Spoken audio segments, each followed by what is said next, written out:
बलिदान की बात करती हो तो अपनी आत्मा को इस पत्थर के हवाले कर दो। अगर तुम सच बोल रही हो तो ये नीलमणि तुम्हें स्वीकार कर लेगी, वरना तुम अभी भस्म हो जाओगी। प्रहरी देव, मैं तैयार हूँ। और नीलमणि को प्रहरी के पैरों के पास रख दिया। अचानक नीलमणि से हजारों सफेद किरणें निकली और मीरा के शरीर में समाने लगी।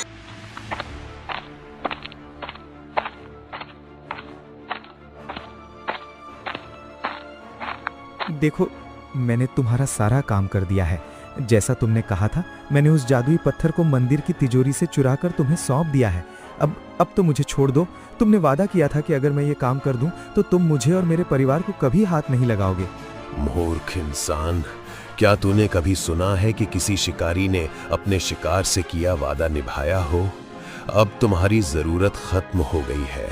तूने पत्थर लाकर मेरी आधी शक्ति तो जगा दी, पर अब मुझे अपनी पूरी ताकत के लिए ताजा इंसानी खून चाहिए। और तू यहाँ खड़ा होकर अपनी आजादी की भीख मांग रहा है। मेरा पेट भरने का वक्त आ गया है। नहीं, ये तो सरासर धोखा है। मैंने लालच में आकर चोरी की और तुमने मुझे ही मौत के घाट उतारने की योजना बना ली। भगवान के लिए मुझे जाने दो। चुप कर। लालच का फल हमेशा कड़वा होता है रामू। अब तैयार हो जा। जैसे ही राक्षस उस आदमी पर हमला करने वाला था, तभी जंगल की एक दूसरी तरफ रहने वाली बहादुर लड़की मीरा वहां आ पहुंची। रुक जाओ राक्षस, एक बेबस इंसान पर हमला करना बहादुरी नहीं है, इसे छोड़ दो। एक मामूली लड़की, तेरी इतनी हिम्मत? क्या तुझे अपनी जान प्यारी नहीं है? जान तो सबकी प्यारी होती है, पर डर कर जीना भी कोई जीना है? तुमने रामू काका को धोखे से फंसाया है। मीरा ने अपनी सूझबूझ से एक जलती हुई लकड़ी उठाई और राक्षस की आंखों के सामने लहराने लगी। मीरा बेटी, तुम यहाँ क्या कर रही हो? भाग जाओ यहाँ से। ये राक्षस बहुत शक्तिशाली है। काका, आप घबराइए मत, आप बस यहाँ से भागने की कोशिश कीजिए। इस राक्षस की ताकत इसकी आंखों में है। अगर मैं इसे रोशनी से भटका दूं, तो ये हमें देख नहीं पाएगा। ओह, ये रोशनी, हटाओ इसे मेरे सामने से, मैं तुम्हें राख बना दूंगा। मीरा ने चालाकी से आग का गोला राक्षस के पास की सूखी घास में फेंक दिया, जिससे भारी धुआं फैल गया। काका, अब मौका है, जल्दी भागो। हाँ बेटी, चलो। मैंने अपनी गलती मान ली है। लालच ने मुझे अंधा कर दिया था। धुआं होने के कारण राक्षस को कुछ दिखाई नहीं दिया और रामू और मीरा वहां से सुरक्षित भाग निकले। कहाँ गए तुम लोग? मैं तुम्हें छोड़ूंगा नहीं। अगली बार कोई बहादुरी काम नहीं आएगी। अगले दिन सुबह रामू ने गांव के मंदिर में जाकर वो जादुई पत्थर वापस रख दिया और गांव वालों के सामने कसम खाई। गांव वालों, मुझे माफ कर दो। मैंने लालच में आकर चोरी की थी, जिसकी सजा मुझे कल रात मिल ही जाती। अगर मीरा अपनी जान पर खेलकर मुझे न बचाती, तो आज मैं जीवित न होता। काका, आपने अपनी गलती मान ली, यही सबसे बड़ी बात है। याद रखिएगा, बुरा काम करने वाले का साथ देने वाला भी अंत में बुराई का ही शिकार होता है। गांव के सरपंच ने मीरा की बहादुरी की तारीफ की और सबको एक सीख दी। बच्चों, आज की कहानी से हमें ये सीख मिलती है कि हमें कभी भी लालच में आकर गलत रास्ता नहीं चुनना चाहिए, क्योंकि अंत में सच्चाई और बहादुरी की ही जीत होती है। पिछली रात की हार से तिल मिलाया हुआ राक्षस अपनी अंधेरी गुफा में बैठा गांव वालों से बदला लेने की योजना बना रहा था। उस मामूली सी लड़की मीरा ने मेरी आंखों में धूल झोंक दी। उसने आग का इस्तेमाल करके मुझे अंधेरे में ढकेल दिया। लेकिन आज रात जब चांद बादलों के पीछे छिपेगा, मैं पूरे चंदनपुर गांव को मलबे में बदल दूंगा। स्वामी, वो लड़की साधारण नहीं है। उसके पास पूर्वजों की कोई शक्ति हो सकती है। हमें सावधानी से हमला करना होगा। चुप कर। मेरी जादुई शक्तियां अब वापस आ रही हैं। उस जादुई पत्थर का अंश अभी भी मेरे नाखूनों में है। मैं गांव के कुएं के पानी को जहरीला बना दूंगा, जिससे कोई भी लड़ने के लायक नहीं बचेगा। दूसरी तरफ मीरा को आभास हो गया था कि राक्षस शांत नहीं बैठेगा, इसलिए वो गांव के मंदिर के पीछे वाले पुराने कुएं के पास जा पहुंची। रामू काका, क्या आपने गांव के पहरेदारों को सतर्क कर दिया है? मुझे डर है कि वो राक्षस हार मानकर चुप नहीं बैठेगा। हाँ बेटी, सरपंच जी ने सबको इकट्ठा किया है, पर हम इंसानों के पास उस दानव से लड़ने के लिए ना तो जादू है और ना ही उतनी ताकत। हम उसे कैसे रोकेंगे? काका, ताकत सिर्फ शरीर में नहीं, दिमाग में भी होती है। मंदिर के पुराने ग्रंथों में लिखा है कि इस जंगल के राक्षसों को पवित्र नीली लौ से डर लगता है। हमें वैसी ही मशालें तैयार करनी होंगी। जैसे ही सूरज ढला और अंधेरा गहरा हुआ, पूरे गांव में एक अजीब सी सड़ांध फैलने लगी और कुएं का पानी काला पड़ने लगा। अरे ये देखो, कुएं का पानी काला क्यों हो गया? और ये कैसी डरावनी आवाजें आ रही हैं जंगल की तरफ से? भागो, वो देखो पहाड़ी के ऊपर से वो विशाल राक्षस नीचे आ रहा है। उसके हाथ में आग की लपटें हैं। चंदनपुर के वासियों, आज तुम्हारी आखिरी रात है। मीरा को मेरे हवाले कर दो, वरना मैं एक भी घर सलामत नहीं छोड़ूंगा। गांव वाले डर के मारे इधर उधर भागने लगे।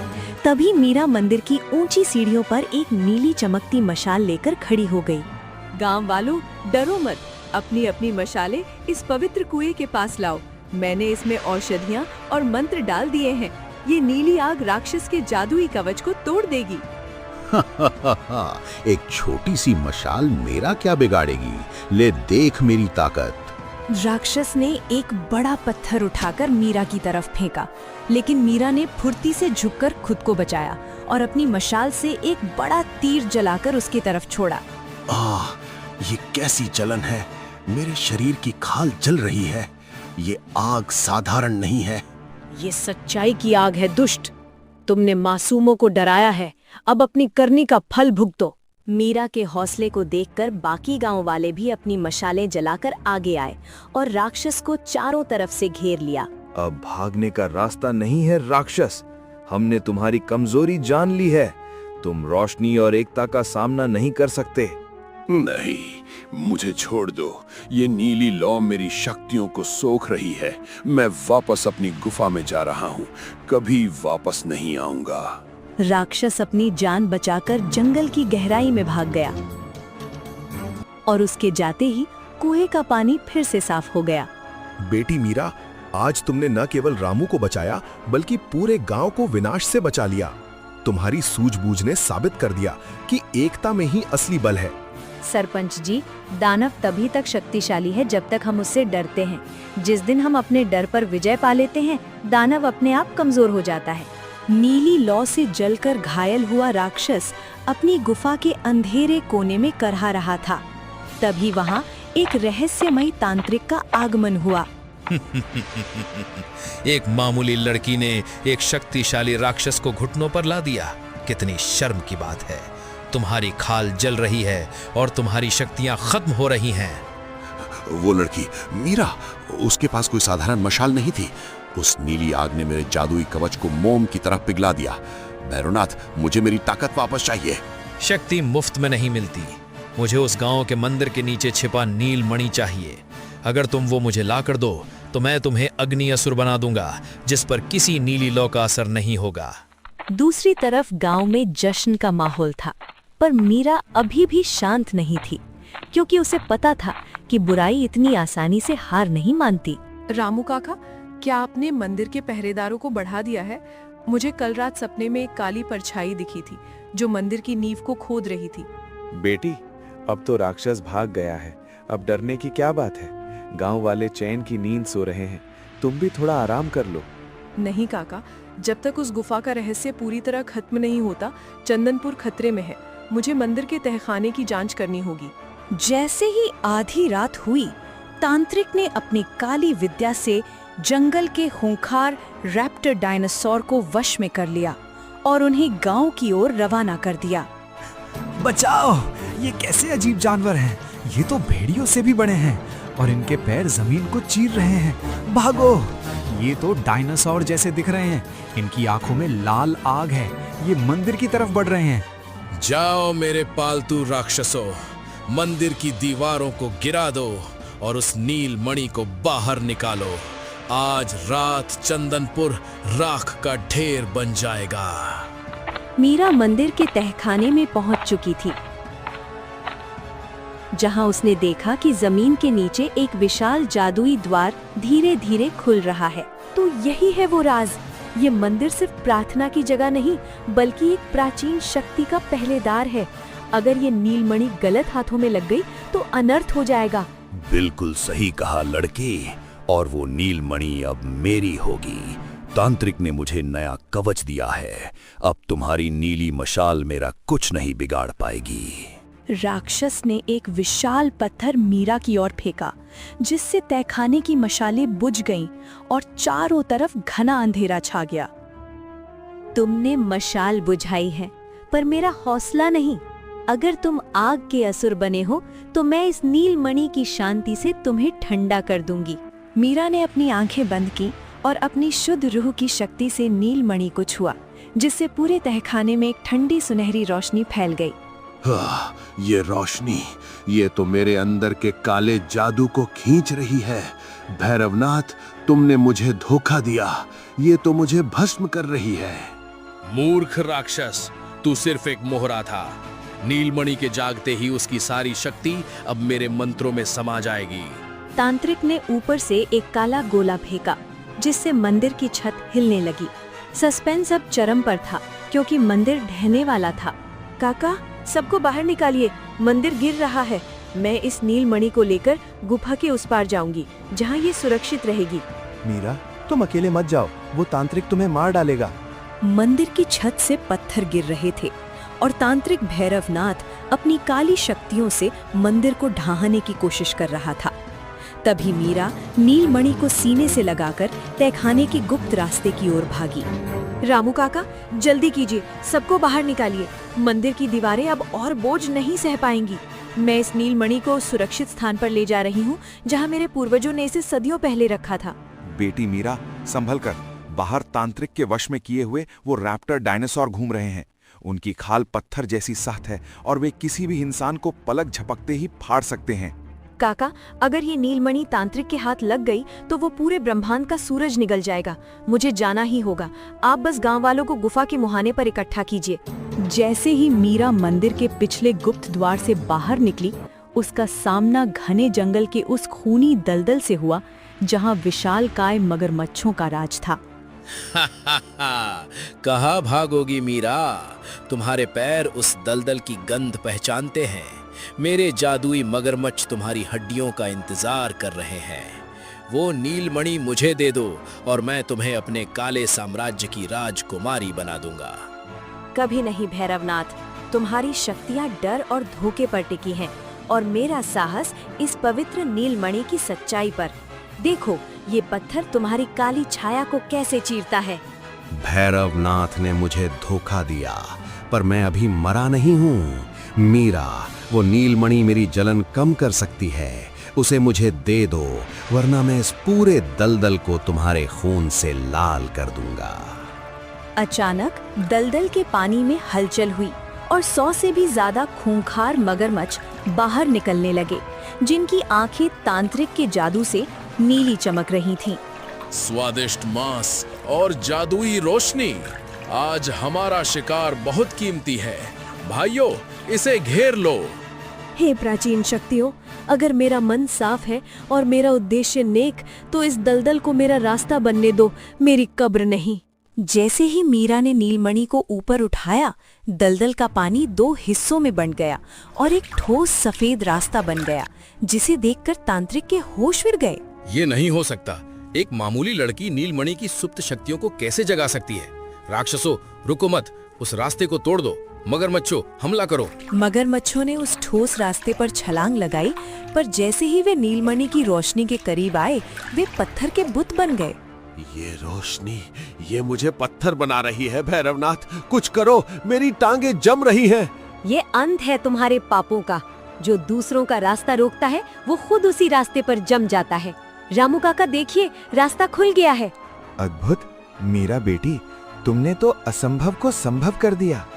पर देखो, ऊपर आसमान में वो तांत्रिक क्या कर रहा है? तांत्रिक भैरवनाथ ने अपनी छाती चीरकर एक काला मंत्र पढ़ा और आसमान से आग के गोलों की बारिश शुरू कर दी, ताकि वो रास्ता टूट जाए। अगर मैं इसे नहीं पा सकता तो इसे कोई नहीं पाएगा। चंदनपुर के लोगों, इस दलदल में डूबने के लिए तैयार हो जाओ। काका, सबको जल्दी पाए कराइए, रोशनी कम हो रही है। नीलमणि मेरी ऊर्जा सोख रही है, मैं इसे ज्यादा देर तक जगाए नहीं रख पाऊंगी।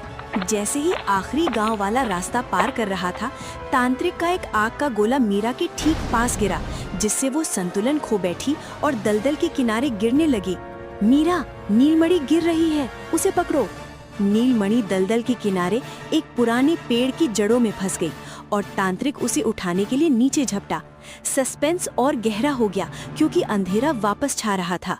नहीं भैरवनाथ, उसे मत छुओ। अब ये मेरी है, अब मैं इस दुनिया का भगवान हूँ। जैसे ही तांत्रिक ने नीलमणि को छुआ, उसके हाथ कोयले की तरह जलने लगे और एक भयानक चीख जंगल में गूंज उठी। ये क्या हुआ? तांत्रिक खुद जल रहा है। नीलमणि सिर्फ उसे पहचानती है जिसके मन में लोभ न हो। तांत्रिक का लालच ही उसकी बर्बादी बन गया है। दलदल के किनारे तांत्रिक भैरवनाथ के जलते हुए हाथों की चीखें पूरे जंगल में गूंज रही थीं। लेकिन तभी एक काला धुआं नीलमणि से लिपट गया। तुमने सोचा था कि नीलमणि की आग मुझे खत्म कर देगी?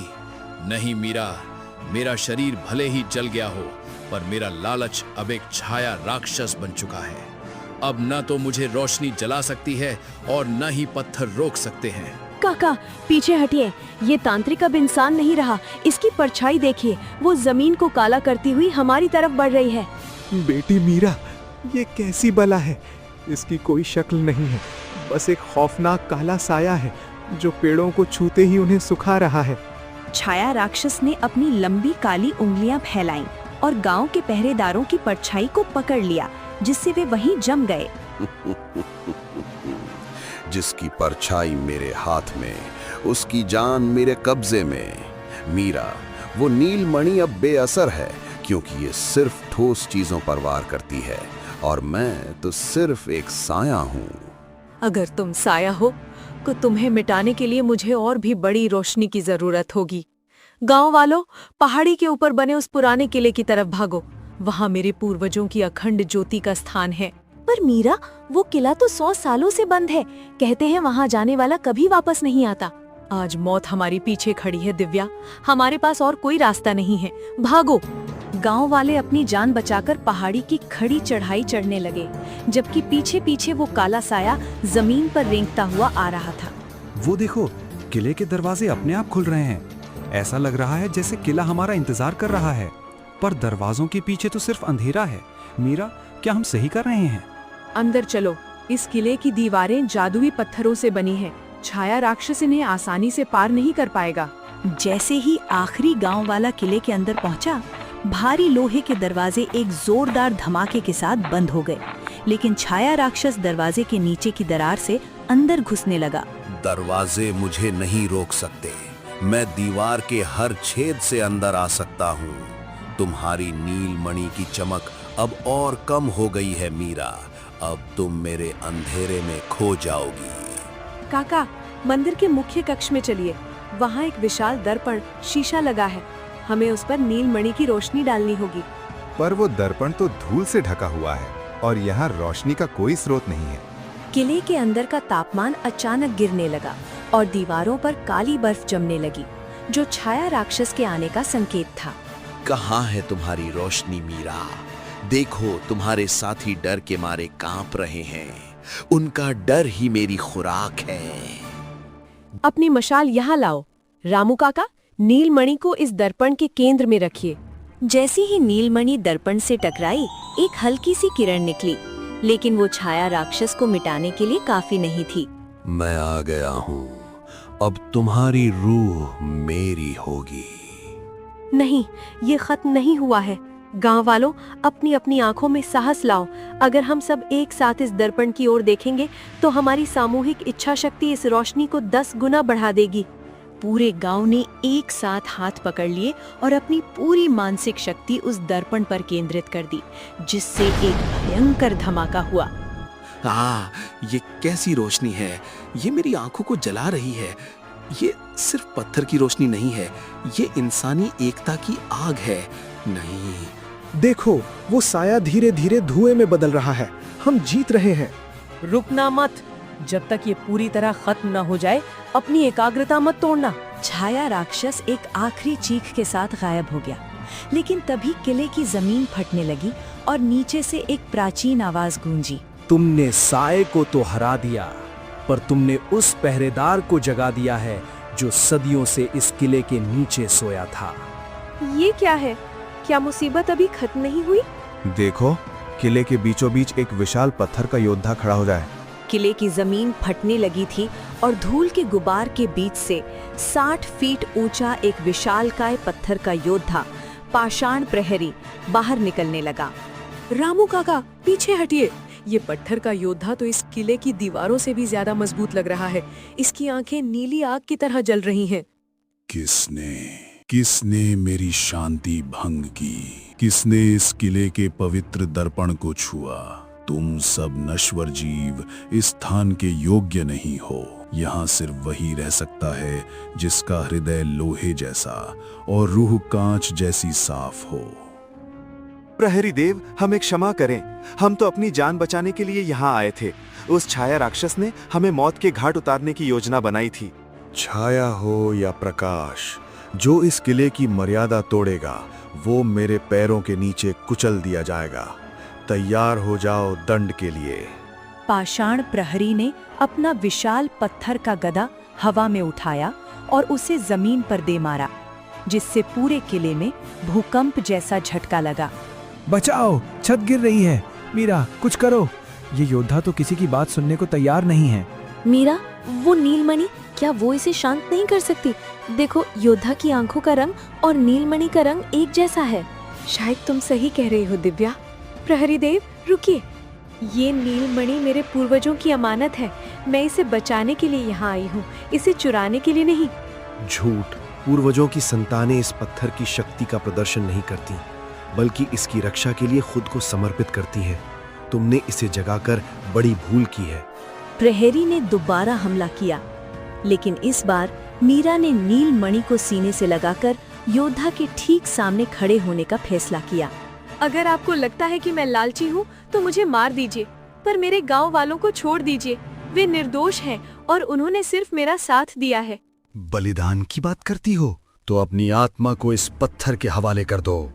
अगर तुम सच बोल रही हो तो ये नीलमणि तुम्हें स्वीकार कर लेगी, वरना तुम अभी भस्म हो जाओगी। नहीं मीरा, ये मत करो। ये योद्धा तुम्हें पत्थर बना देगा। हम सब मिलकर लड़ेंगे। नहीं काका, इसे लड़कर नहीं जीता जा सकता। इसे सिर्फ समर्पण से जीता जा सकता है। प्रहरी देव, मैं तैयार हूँ। मीरा ने अपनी आंखें बंद कर ली और नीलमणि को प्रहरी के पैरों के पास रख दिया। अचानक नीलमणि से हजारों सफेद किरणें निकली और मीरा के शरीर में समाने लगी। ये क्या? नीलमणि की ऊर्जा इस लड़की के शरीर में समा रही है। क्या ये सच में प्राचीन रक्षक की वंशज है? प्रहरी, देखो मेरे हृदय को। क्या यहाँ कोई काला साया है? क्या यहाँ कोई लोभ है? योद्धा ने अपनी विशाल हथेली मीरा के पास लाई और उसे गौर से देखा। धीरे धीरे योद्धा का क्रोध शांत होने लगा और उसकी आंखों की नीली आग सफेद हो गई। क्षमा करें स्वामिनी, मैंने आपको पहचानने में भूल की। सदियों से कोई भी इस योग्य नहीं मिला जो इस पत्थर की अग्नि को सह सके। आप ही वो चुनी हुई योद्धा हैं जो इस दुनिया को आने वाले महाप्रलय से बचा सकती हैं। योद्धा घुटनों के बल बैठ गया और उसने किले की दीवारों में छिपे एक गुप्त दरवाजे की ओर इशारा किया। लेकिन सावधान रहें, छाया राक्षस पूरी तरह नष्ट नहीं हुआ है। वो अब अंधकार के सम्राट के पास गया है, जो समुद्र के नीचे पाताल में रहता है। वो और भी बड़ी सेना लेकर आएगा। पाताल का सम्राट? क्या वो मगरमच्छों का राजा है? हाँ, और वो ड्रैगन की आग को भी ठंडा करने की शक्ति रखता है। आपको उस गुप्त दरवाजे के अंदर जाकर सूर्य धनुष को प्राप्त करना होगा। सूर्य धनुष? क्या वो प्राचीन हथियार अब भी मौजूद है? जैसे ही मीरा गुप्त दरवाजे की ओर बढ़ी, किले की खिड़की से हजारों काले चमगादड़ अंदर घुसने लगे, जो पाताल के राजा की संदेशवाहक थे।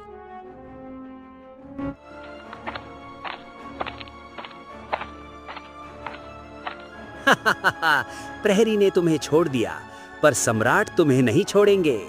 वो धनुष कभी तुम्हारा नहीं होगा। काका, दरवाजा बंद कीजिए, मुझे अंदर जाना ही होगा। चंदनपुर की किस्मत अब इस धनुष पर टिकी है। मीरा दरवाजे के अंदर गायब हो गई और दरवाजा बंद हो गया। जैसे ही मीरा गुप्त कक्ष के भीतर दाखिल हुई, भारी पत्थर का दरवाजा गूंज के साथ बंद हो गया और चारों तरफ एक अलौकिक सुनहरी रोशनी फैल गई। ये कैसा चमत्कार है! यहाँ की हवा में चमेली की खुशबू है और सामने वो वेदी। क्या वही सूर्य धनुष है? ये तो पूरी तरह आग की लपटों से घिरा हुआ है। रुको कन्या, आगे मत बढ़ना। ये धनुष साधारण लकड़ी या लोहे का नहीं, बल्कि गिरते हुए सूर्य की पहली किरण से बना है। इसे वही उठा सकता है जिसकी आत्मा में ताप सहने की शक्ति हो। देवी, बाहर मेरा गांव पाताल के सम्राट के कहर से कांप रहा है। अगर मैंने इसे नहीं उठाया तो कल का सूरज चंदनपुर की राख पर उगेगा। मुझे आज्ञा दें। दूसरी तरफ पाताल का सम्राट, मगरमच्छों का राजा, समुद्र की गहराइयों से बाहर निकलकर गांव के किनारे खड़ा हो गया। उसके साथ हजारों विशाल जल राक्षस थे। चंदनपुर के कीड़े मकोड़ों, तुम्हारी रक्षक कहां छिप गई? देखो, मैंने समुद्र के पानी को आदेश दिया है कि वो तुम्हारी फसलों और घरों को निगल ले। अगर वो नीलमणि और सूर्य धनुष मुझे नहीं मिले तो यहां सिर्फ कीचड़ बचेगा। पापियों, हमारी मीरा वापस आएगी। वो धनुष लेकर आएगी और तुम्हारी इस गंदी सेना को सुखा देगी। धूप की एक किरण समुद्र के ज्वार को नहीं रोक सकती। देखो, लहरें तुम्हारे पैरों को छूने लगी हैं। किले के भीतर मीरा ने अपना हाथ उस जलती हुई वेदी की ओर बढ़ाया। जैसे ही उसने धनुष को छुआ, उसके हाथ जलने लगे और एक असहनीय पीड़ा उसके पूरे शरीर में दौड़ गई। ये तो सूरज को छूने जैसा है, पर मैं पीछे नहीं हटूंगी। मेरे गांव के बच्चों की मुस्कान के लिए मुझे ये दर्द सहना ही होगा। तुम्हारी परीक्षा शुरू हो गई है मीरा। इस धनुष को उठाने के लिए तुम्हें अपने डर की आहुति देनी होगी। क्या तुम तैयार हो? मैं तैयार हूँ। मेरा शरीर भले जल जाए, पर मेरा संकल्प कभी नहीं पिघलेगा। अचानक मीरा के चारों ओर एक सुरक्षा कवच बन गया और धनुष की आग धीरे धीरे शांत होकर उसके हाथों में एक सुनहरी कमान बन गई। मैंने इसे पा लिया। इसकी शक्ति, ये तो साक्षात सूर्य की गर्मी है। अब पाताल के अंधेरे की खैर नहीं। मीरा किले की छत पर प्रकट हुई। नीचे उसने देखा कि आधा गांव पानी में डूब चुका था और लोग अपनी जान बचाने के लिए पेड़ों पर चढ़े हुए थे। तो तू आ ही गई, पर ये खिलौना मेरा क्या बिगाड़ेगा? जल राक्षसों, हमला करो, इस किले को पानी में डुबो दो। हजारों मगरमच्छ जैसे राक्षस किले की दीवारों पर चढ़ने लगे। मीरा ने सूर्य धनुष की प्रत्यंचा खींची, जिससे एक बिना तीर के ही सुनहरी रोशनी का बाण बन गया। ये बाण नफरत का नहीं, सुरक्षा का है। जाओ और इस अंधेरे को सोख लो। जैसे ही मीरा ने बाण छोड़ा, वो आसमान में जाकर एक छोटे सूर्य की तरह चमकने लगा। उसकी रोशनी पड़ते ही जल राक्षस भाप बनकर उड़ने लगे। नहीं, ये नहीं हो सकता। मेरी सेना जल रही है। ये कैसी गर्मी है? सम्राट, पानी का धर्म जीवन देना है, विनाश करना नहीं। तुमने इसे अपवित्र किया है, इसलिए आज ये आग तुम्हें शांत कर देगी। सम्राट ने एक विशाल लहर पैदा की मीरा को बहाने के लिए, पर सूर्य धनुष की रोशनी ने उस लहर को बर्फ बना दिया। देखो, सम्राट जम गया है। मीरा ने उसे हरा दिया। तुम जीत गई मीरा, पर याद रखना, अंधकार का महागुरु अभी जागना बाकी है। वो मेरा भी स्वामी है। सम्राट बर्फ के पहाड़ में तब्दील हो गया और पानी धीरे धीरे उतरने लगा, क्योंकि आसमान में फिर से काले बादल छाने लगे थे। पाताल के सम्राट के जमते ही गांव वालों ने राहत की सांस ली, लेकिन तभी आसमान का रंग खून जैसा लाल हो गया और ठंडी हवाएं चलने लगीं।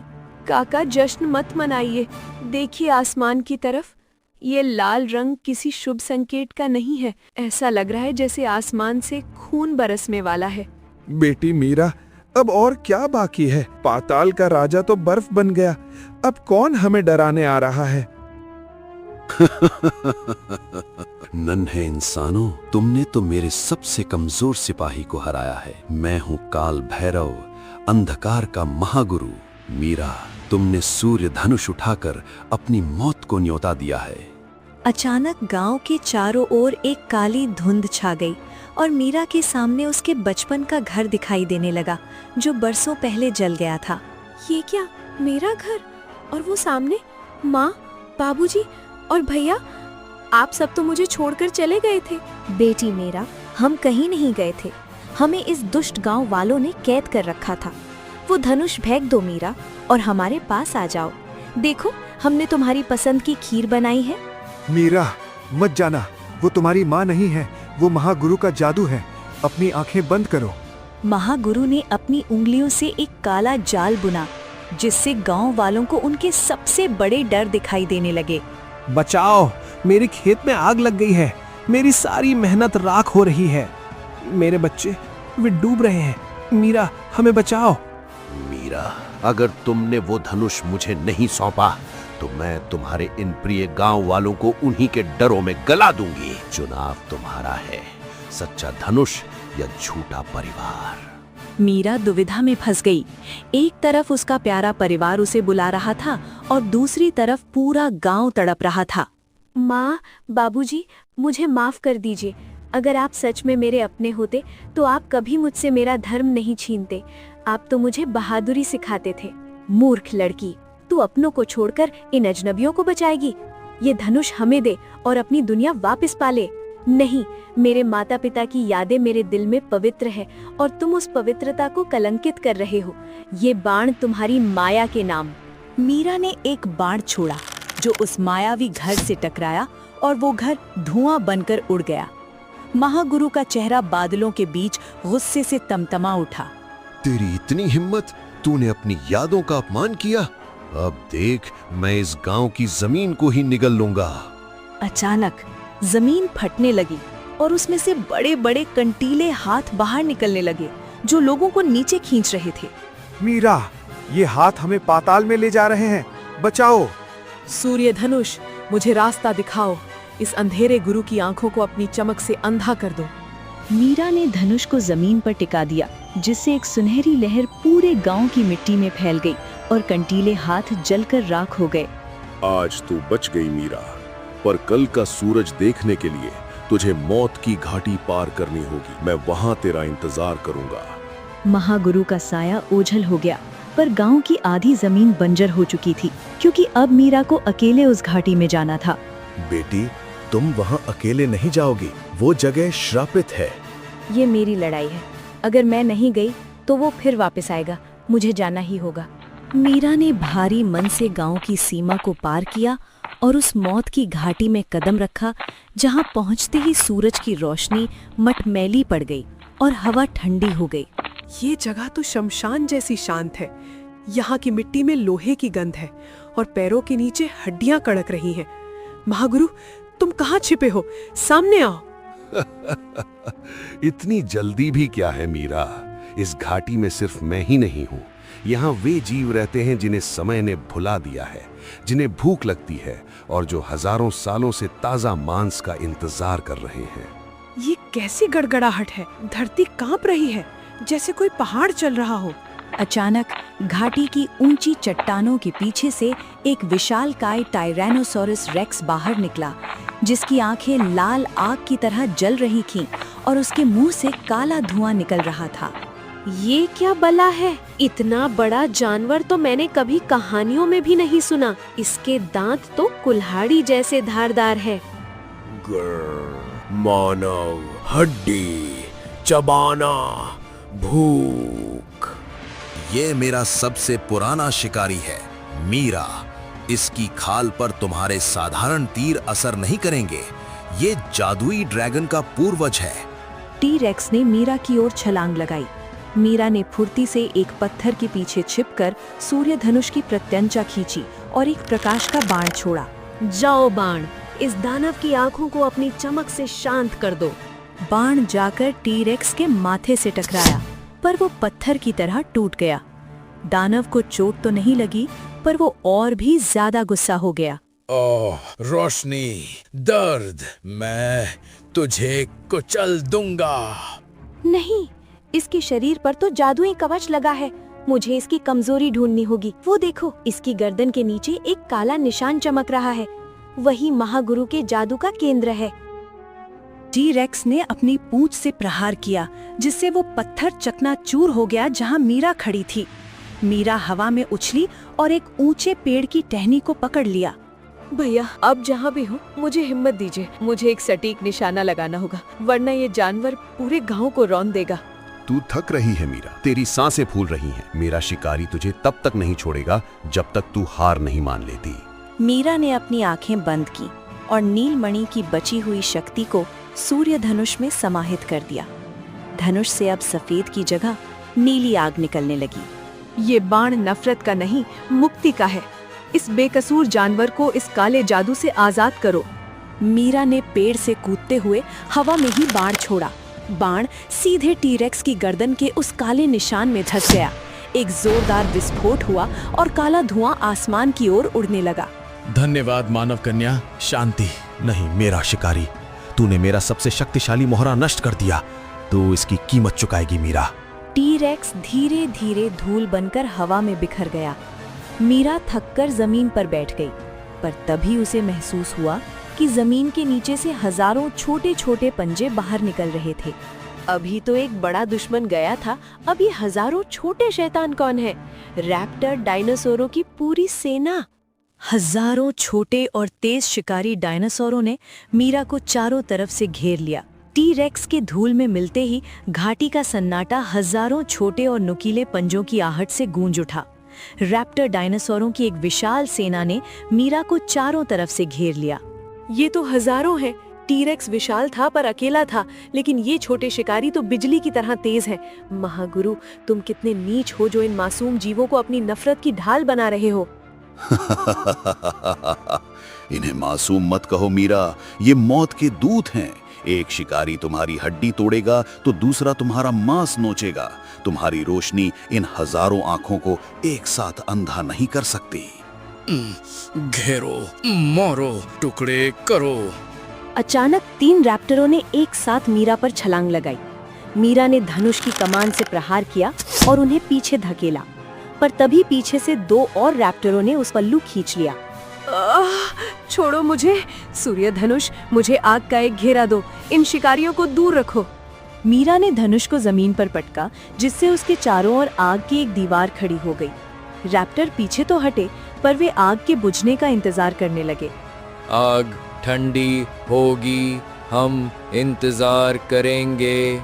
मीरा की ताकत धीरे धीरे कम हो रही थी। तभी आसमान से एक तेज सुनहरी रोशनी नीचे आई और एक विशालकाय बाज ईगल, जिसके पंख आग के बने थे, नीचे उतरा। डरना मत पुत्री, मैं सूर्य देव का दूत हूँ। महागुरु ने प्रकृति का संतुलन बिगाड़ा है और अब आकाश की शक्ति तुम्हारी मदद करेगी। आप तो वही बाज हैं जो मेरे बचपन में मेरे घर की मुंडेर पर बैठता था। क्या आप मुझे जानते हैं? मैं वही हूँ जिसने तुम्हारे पूर्वजों की रक्षा की थी। इन जमीनी शैतानों को मुझ पर छोड़ दो। तुम उस पर्वत की चोटी पर जाओ जहाँ महागुरु का काला दर्पण रखा है। आकाश योद्धा ने अपने विशाल पंख फड़फड़ाए, जिससे गर्म हवा का ऐसा झोंका निकला कि आधे रैप्टर हवा में उड़कर चट्टानों से जा टकराए। नहीं, ये बाज यहाँ कैसे आ गया? गरुड़, तूने मेरे खेल में दखल दिया है, तू इसकी कीमत चुकाएगा। अंधेरे के गुरु, तेरी उल्टी गिनती शुरू हो गई है। मीरा, मेरे ऊपर बैठो, हम उड़कर उस शिखर तक पहुंचेंगे। मीरा ने बाज की गर्दन पकड़ ली और वे बादलों को चीरते हुए ऊपर उठ गए। नीचे रैप्टर बेबस होकर चीखते रह गए। देखो, वो रहा काला दर्पण। वो पूरी घाटी की रोशनी सोख रहा है। अगर मैं उसे तोड़ दूं तो महागुरु की शक्ति खत्म हो जाएगी। जैसे ही वे शिखर के करीब पहुंचे, काले बादलों से बिजली कड़कने लगी और तांत्रिक भैरवनाथ, जो अब एक काला धुआं था, दर्पण के सामने खड़ा हो गया। यहाँ तक पहुँचना तुम्हारी सबसे बड़ी भूल थी। ये दर्पण सिर्फ एक शीशा नहीं है, ये एक पोर्टल है जो पाताल को धरती से जोड़ता है। मैं इसे अभी नष्ट कर दूंगी। सूर्य धनुष, अपनी आखिरी ताकत इस बाण में भर दो। मीरा ने बाण छोड़ा, पर दर्पण ने उस बाण को ही निगल लिया और पलटकर मीरा पर ही हमला कर दिया। मेरा ही बाण मुझ पर? ये दर्पण तो मेरी ताकत का ही इस्तेमाल कर रहा है।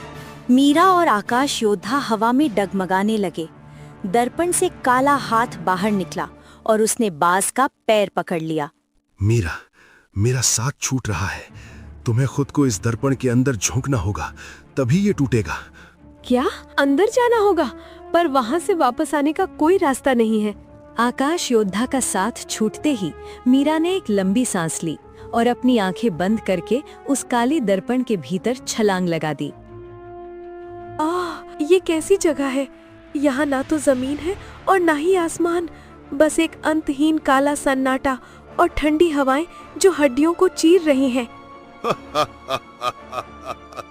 मूर्ख लड़की, तूने खुद अपनी कब्र चुन ली है। इस दर्पण के अंदर समय रुका हुआ है। यहाँ आने वाला हर जीव यादों का कैदी बन जाता है। अब तू कभी चंदनपुर वापस नहीं जा पाएगी। मैं वापस जाऊं या ना जाऊं, पर तुम्हारा ये मायाजाल आज टूट कर रहेगा। मेरा साहस मेरी रोशनी है। अचानक मीरा के सामने एक धुंधली सी रोशनी चमकी और उसे दूर 2 साए दिखाई दिए जो बिल्कुल उसके माता पिता जैसे लग रहे थे। मीरा, मेरी बहादुर बेटी, यहाँ मत आओ। ये महागुरु का फंदा है। वो तुम्हारी रूह को यहाँ कैद करके सूर्य धनुष की शक्ति को हमेशा के लिए सोखना चाहता है। माँ, बाबूजी, क्या आप सच में यहाँ हैं? महागुरु ने मुझे पहले भी धोखा दिया था। मैं कैसे यकीन करूं कि आप असली हैं? बेटी, वो जो पहले दिखा था वो छल था, पर हम तुम्हारी यादों के उस हिस्से में हैं जहाँ महागुरु की पहुँच नहीं है। देखो, तुम्हारे हाथ का वो काला निशान, ये वही चोट है जो बचपन में तुम्हें चूल्हे से लगी थी। मीरा ने अपने हाथ को देखा और उसे यकीन हो गया कि ये उसके असली माता पिता की रूहें हैं। वे एक पारदर्शी पिंजरे में कैद थे। मैं आपको यहाँ से आजाद कराऊंगी। सूर्य धनुष, अपनी पवित्र अग्नि से इन जंजीरों को पिघला दो। रुको, अगर तुमने इन जंजीरों को तोड़ा तो ये पूरा दर्पण फट जाएगा और तुम भी इनके साथ हमेशा के लिए खत्म हो जाओगी। क्या तू अपनों को आजाद कराने के लिए खुद को मिटा देगी? नहीं मीरा, हमें मत बचाओ। तुम वापस जाओ और चंदनपुर की रक्षा करो। हमारी रूहें तो पहले ही मुक्त हैं, बस हमारी यादें यहाँ फंसी हैं। मीरा ने देखा कि दर्पण की दीवारों से काला लावा निकलने लगा था जो धीरे धीरे उसके माता पिता की रूहों को निगल रहा था। नहीं, मैं दोबारा आपको खोने नहीं दूंगी।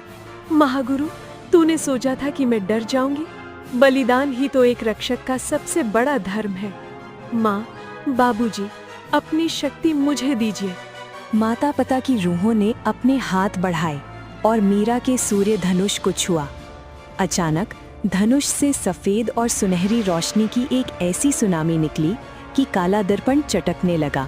ये बाण, ये मेरी यादों का, मेरे प्यार का और मेरी सच्चाई का है। टूटो इस अंधेरे के साथ। मीरा ने बाण छोड़ा जिसने महागुरु के काले सिंहासन को 2 टुकड़ों में काट दिया। दर्पण के भीतर एक भयंकर विस्फोट हुआ और हर तरफ रोशनी फैल गई। नहीं, मेरी हजारों सालों की तपस्या एक लड़की ने पल भर में मिट्टी में मिला दी। महागुरु, मुझे बचाइए। भैरवनाथ, तू अब मेरे किसी काम का नहीं। मीरा, तूने दर्पण तो तोड़ दिया, पर अब तू इस मलबे के साथ पाताल की गहराइयों में गिरेगी। दर्पण के टुकड़े होते ही मीरा तेजी से नीचे गिरने लगी। उसके माता पिता के साए उसे आशीर्वाद देते हुए ओझल हो गए। माँ, बाबूजी, अलविदा। मैं चंदनपुर को कभी झुकने नहीं दूंगी। मीरा दर्पण से बाहर तो आ गई थी, पर वो पहाड़ की चोटी से सीधे उस खूनी दलदल की ओर गिर रही थी जहाँ पाताल के अवशेष अभी भी मौजूद थे। वो देखो, मीरा ऊपर से गिर रही है। कोई उसे बचाओ। आकाश योद्धा, कहाँ हो तुम? आकाश योद्धा के पंख जल चुके थे और वो हिल नहीं पा रहा था, और मीरा पहाड़ की ऊंची चोटी से सीधे उस खूनी दलदल की ओर गिर रही थी जहाँ पाताल के राक्षसों के अवशेष अभी भी उसे निगलने के लिए छटपटा रहे थे। माँ, बाबूजी, मुझे शक्ति दो। अगर मेरा अंत यहाँ लिखा है तो मैं इस अंधेरे को अपने साथ लेकर ही मिटूंगी। महागुरु, तूने सोचा था मैं गिर जाऊंगी, पर अब मैं एक मशाल बनकर बरसूंगी। गिरो, गिरो मीरा। उस कीचड़ में तुम्हारी रूह भी काली हो जाएगी। सूर्य धनुष की आग पानी में बुझ जाएगी और फिर ये पूरी दुनिया मेरी होगी।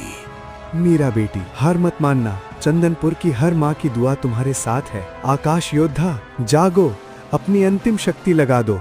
जैसे ही मीरा दलदल की सतह को छूने वाली थी, उसके सूर्य धनुष से एक ऐसी प्रचंड सुनहरी ज्वाला निकली जिसने उसे एक अग्निपुंज फायरबॉल में बदल दिया। पुत्री, अपनी आंखें खोलो।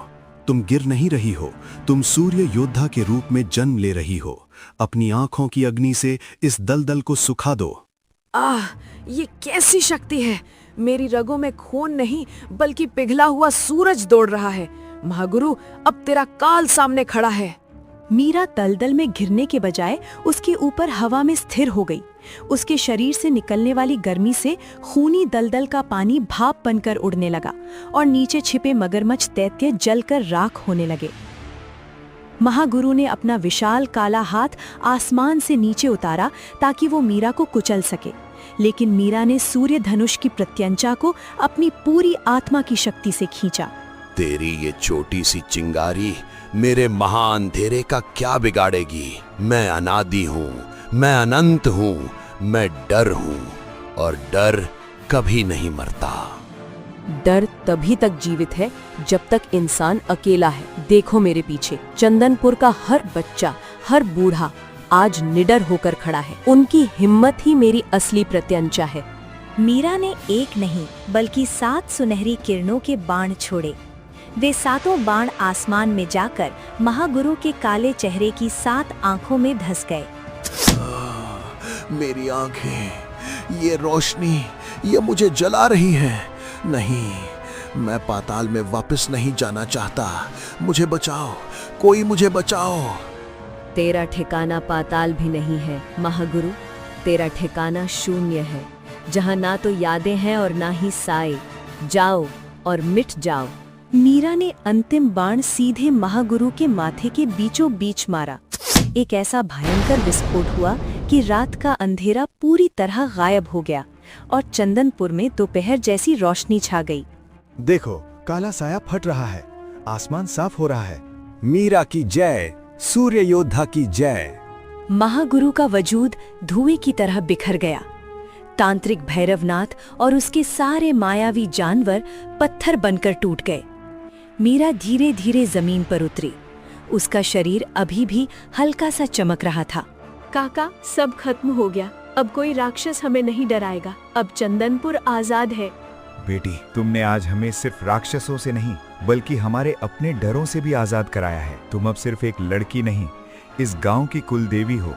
पुत्री, मेरा कार्य पूर्ण हुआ। सूर्य धनुष अब दोबारा मंदिर की नींव में विश्राम करेगा, जब तक कि कोई नई बुराई सिर न उठाए। पर याद रखना, रक्षक वही है जो शांति में भी सतर्क रहे।